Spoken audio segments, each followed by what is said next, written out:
जय श्री गणेश। आप सभी का स्वागत है। आप सभी को चैत्र माह की संकष्टी गणेश चतुर्थी व्रत की बहुत बहुत शुभकामनाएं। चैत्र माह की संकष्टी गणेश चतुर्थी व्रत पर आज हम भगवान श्री गणेश की व्रत कथा का पाठन करेंगे। हमारे द्वारा प्रस्तुत की गई धार्मिक कथा कहानियाँ अगर आपको पसंद आती हो तो अपना समर्थन अवश्य दें।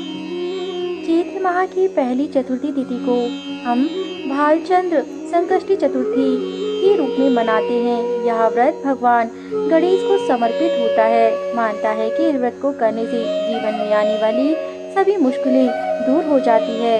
साथ ही इस दिन गणपति बप्पा की पूजा करने से घर में सुख शांति समृद्धि का वास होता है तथा उनकी कृपा सदैव बनी रहती है। जय श्री गणेश।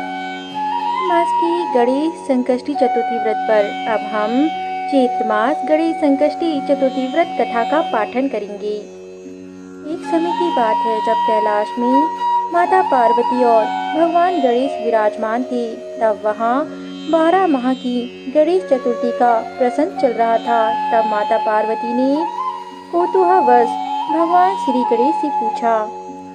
माता पार्वती ने कहा, हे पुत्र, चैत्र माह की कृष्ण पक्ष की चतुर्थी को तुम्हारे किस रूप की पूजा की जाती है और इसका क्या विधान है, मैं यहाँ जानना चाहती हूँ। माता पार्वती की जिज्ञासा को शांत करते हुए भगवान श्री गणेश ने कहा, हे माता, चैत्र माह के कृष्ण पक्ष को आने वाली चतुर्थी को मेरे भालचंद्र स्वरूप की पूजा करनी चाहिए। इस दिन पूरे दिन व्रत रखकर रात्रि में शोणचर से मेरा पूजन करना चाहिए। दिन व्रती को ब्राह्मण भोजन के अनंतर पंचगव्य पान करा के रहना चाहिए। यह पूर्ण रूप से सभी संकटों का नाश करता है। इस व्रत के स्मरण मात्र से मनुष्य को सभी सिद्धियों की प्राप्ति सहज रूप से हो जाती है। हे माता, मैं अब आपको इस व्रत से जुड़ी एक कथा के विषय में अवगत कराने जा रहा हूँ, अतः आप इसे ध्यानपूर्वक सुनिए। सदियों में मकरध्वज नामक एक राजा हुए थे। वे परम प्रजापालक थे। उनके राज्य में सभी लोग सुखी और समृद्ध जीवन व्यतीत कर रहे थे। सभी वर्ण के लोग अपने धर्म का पूर्ण निष्ठा से पालन किया करते थे। प्रजा निरोगी और स्वस्थ जीवन व्यतीत करती थी। प्रजा में चोर और डाकू आदि का कोई भय नहीं था। नगर में रहने वाले सभी लोग उदार, दानी, धार्मिक और बुद्धिमान और सुंदर थे। इतना सुंदर राज होने के पश्चात राजा पुत्र सुख से वंचित थे। पुत्र रत्न की प्राप्ति हेतु उन्होंने कई यत्न किए, अतः महर्षि याज्ञवल्क्य की कृपा से उन्हें पुत्र धन की प्राप्ति हुई।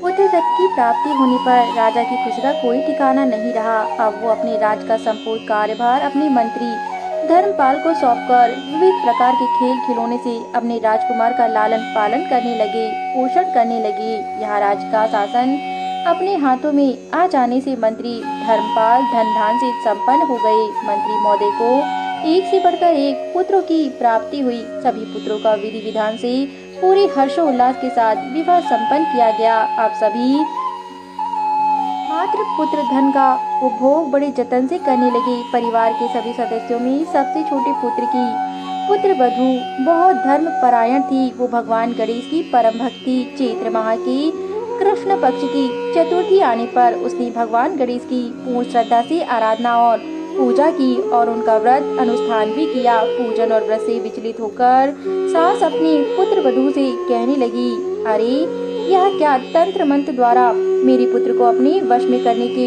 उपाय कर रही हो। इस पर अपनी स्वार्थ द्वारा बारंबार निषेध किए जाने पर भी अपनी पुत्र वधू में कोई बदलाव न आता देख सास पुनः बोली, अरे दुष्टा, मेरे बार बार कहने पर भी तू मेरी बात को अनदेखा कर रही है। मैं तुझे पीट कर ठीक कर दूंगी। मुझे यह सब तांत्रिक अभिचार पसंद नहीं। अपनी सास की बात सुन पुत्र वधू ने विनम्रता से कहा, हे सासू माँ, मैं संकट नाशक भगवान गणेश का व्रत कर रही हूँ। यह व्रत अनुष्ठान करने से मनोवांछित फलों की प्राप्ति होती है। अपनी पुत्र वधू की बात सुन क्रोधवश सासू ने अपने पुत्र से कहा, हे पुत्र, तुम्हारी वधू जादू टोने पर उतारू हो गई है। मेरे बार बार समझाने पर भी उसने मेरी एक न सुनी। अब तुम ही इसे मारकर उसकी अक्ल को ठिकाने लेकर आओ। और मैं तो किसी गणेश जी को नहीं मानती। वे कौन है और उसका व्रत कैसे होता है? हम लोग तो राजकुल से हैं, भला वह हमारी किस प्रकार विपत्ति को नष्ट कर सकेंगे? माता की आज्ञा को मानते हुए उसके पति ने उसे मारा। इतनी पीड़ा को सहन करते हुए भी उस पुत्रवधू ने व्रत को संपूर्ण किया। व्रत के अंत में वो भगवान गणेश जी का स्मरण करते हुए प्रार्थना करने लगी और कहने लगी, हे विघ्नेश्वर, हे गणपति, आप हमारे सास ससुर को अपना परचम दिखाइए ताकि वो आपकी महिमा को समझ पाए और उनके मन में आपके प्रति श्रद्धा भाव जागृत हो जाए। अपने भक्त की करुण पुकार सुन भगवान श्री गणेश जी ने देखते ही देखते राजा के पुत्र का अपहरण कर उसे धर्मपाल के महल में ही कहीं छुपा दिया, जिसके बाद राजकुमार के सभी वस्त्र अलंकारों को उतारकर राजमहल में फेंक दिए और खुद अंतर्ध्यान हो गए।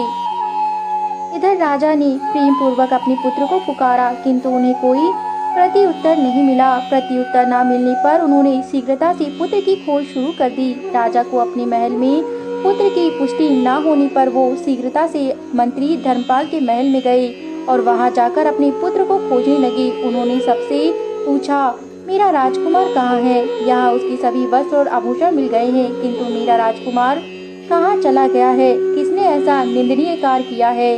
हाय, मेरा राजकुमार कहाँ है? राजा की व्याकुलता धीरे धीरे अब बढ़ने लगी थी। राजा की दशा को देख मंत्री धर्मपाल ने कहा, हे राजन, आपका चंचल पुत्र कहाँ है? उसका कोई मुझे पता नहीं, किंतु मैं अभी पूरे राज्य में बाग बगीचे आदि स्थानों पर उसकी खोज आरंभ करता हूँ। इसके बाद व्याकुल राजा नौकरों, सेवकों आदि से कहने लगे, हे अंगरक्षकों, सेवकों, मेरे पुत्र का शीघ्र पता लगाइए। राजा का आदेश मिलाने मात्र से राजा के पुत्र की खोज जोरों शोरों से शुरू हो गई, किंतु राजा के पुत्र का कोई पता नहीं चला। जब राजा के पुत्र का कहीं भी पता न चला, तब वो राजमहल में आके राजा के समक्ष डरते डरते यह निवेदन करने लगे, हे राजन, हमें क्षमा करें, अभी तक अपहरणकारियों का कोई पता नहीं चला। राजकुमार को पूरी नगर में किसी ने आते जाते तो देखा ही नहीं।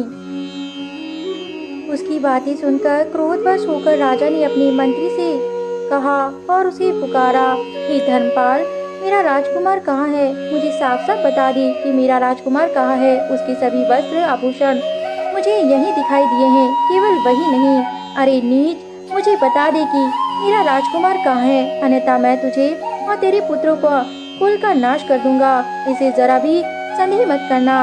राजा द्वारा डांट पड़ने के कारण मंत्री विचलित हो गए। मंत्री धर्मपाल ने राजा के समक्ष नतमस्तक होकर कहा, हे भूपाल, मेरा विश्वास कीजिए, मैं अभी पता लगाता हूँ। इस नगर में बालक अपहरणकर्ताओं का कोई गिरोह भी नहीं है, ना ही कोई डाकू आदि हैं, ना यहाँ वास करते हैं, किंतु पता नहीं किस नरधर्मी ने ऐसा नीच कर्म किया है और ना जाने कहाँ गायब हो गया है। धर्मपाल अब अपने महल का बाहर आकर अपनी पत्नी एवं पुत्रों से पूछने लगे। उसने अपनी सभी पुत्र वधुओं को बुलाकर पूछा कि यह नीच कर्म किसने किया है। यदि राजकुमार का पता नहीं चला तो राजन मुझे और मेरे पूरे वंश का विनाश कर देंगे। अपने ससुर की बात को सुन सबसे छोटी पुत्रवधू ने कहा, हे पिताश्री, आप इतने चिंतित क्यों हो रहे हैं? यह सब भगवान श्री गणेश की लीला है। उन्हीं के ही कोप का परिणाम आप भुगत रहे हैं। अतः आप भगवान श्री गणेश की पूजा आराधना करें। अगर राजा से लेकर नगर के सभी प्रजाजन संपूर्ण श्रद्धा के साथ गणेश जी की चतुर्थी का व्रत करे तो व्रत की फल स्वरूप भगवान गणेश जी राजकुमार को अवश्य लौटा देंगे। मेरा वचन कभी मिथ्या नहीं होता। छोटी पुत्रवधू की बात सुनकर ससुर ने कहा, हे पुत्री, तुम सत्य कह रही हो, तुम धन्य हो। हमारे कुल में एक तुम ही तो हो जो मेरा और मेरे कुल का उद्धार कर दोगी। भगवान श्री गणेश जी की पूजा कैसे की जाती है वो तुम मुझे बताओ।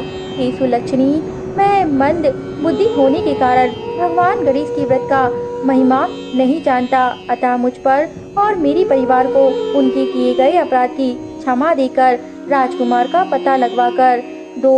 तब सभी लोगों ने भगवान श्री गणेश का कष्टनाशक चतुर्थी, जिसे संकष्टी चतुर्थी व्रत कहा जाता है, कि उसका अनुष्ठान किया। राजा सहित सभी नगरजनों ने गणेश जी को प्रसन्न करने हेतु व्रत का अनुष्ठान किया। सभी के व्रत अनुष्ठान के प्रभाव से गणेश जी प्रसन्न हो गए और देखते ही देखते सभी लोगों के सामने उन्होंने राजकुमार को प्रकट किया। राजकुमार को अपने समक्ष देख राजा सहित सभी नगर वासियों की खुशी का कोई ठिकाना न रहा। वो सब राजकुमार को आश्चर्यचकित होकर देखने लगे। राजा अपने पुत्र को पुनः प्राप्त करके खुशी से फूली नहीं समा रहे थे। भगवान गणेश की लीला को देख वो नतमस्तक होकर कहने लगे, भगवान गणेश जी, आप धन्य हो और धनपाल तुम्हारी छोटी पुत्र वधू भी धन्य है, जिसकी कृपा से आज मेरा पुत्र यमराज के वहां से आकर भी दोबारा लौट आया है। अतः आप सभी नगरजन इस संकटनाशक संकष्टी गणेश चतुर्थी का व्रत संपूर्ण विधि विधान से सदैव करते रहेंगे। राजा सहित सभी आम जनों ने भगवान श्री गणेश का विधि विधान से सदैव व्रत किया और उनकी जय जयकार की। संपूर्ण कथा को सुनाते हुए भगवान श्री गणेश बोले, हे माता श्री, इस संकष्टी गणेश चतुर्थी का व्रत से बढ़कर और इस लोक में कोई अन्य व्रत नहीं है। यह व्रत लोक और परलोक में श्रेष्ठ माना गया है। इस चैत्र मास की संकष्टी गणेश चतुर्थी का व्रत करने से सभी मनोवांछित फलों की कामना पूर्ण हो जाती है। यह व्रत का श्रवण भगवान श्री कृष्ण ने युधिष्ठिर को सुनाया था। इसी चैत्र माह के कृष्ण पक्ष को आने वाली चतुर्थी का व्रत करके उन्हें अपने खोए हुए राज को पुनः प्राप्त करने में मदद हुई थी। हे माता श्री, यह व्रत का संपूर्ण विधान मैंने आपको बताया है। जय भगवान श्री गणेश। हमारे द्वारा प्रस्तुत की गई धार्मिक कथा कहानियाँ अगर आपको पसंद आती हो तो हमारे YouTube चैनल को ज़रूर सब्सक्राइब करें और अपना समर्थन दें ताकि हम ऐसी ही उच्च कोटि की कथाएं लाती रहें। धन्यवाद।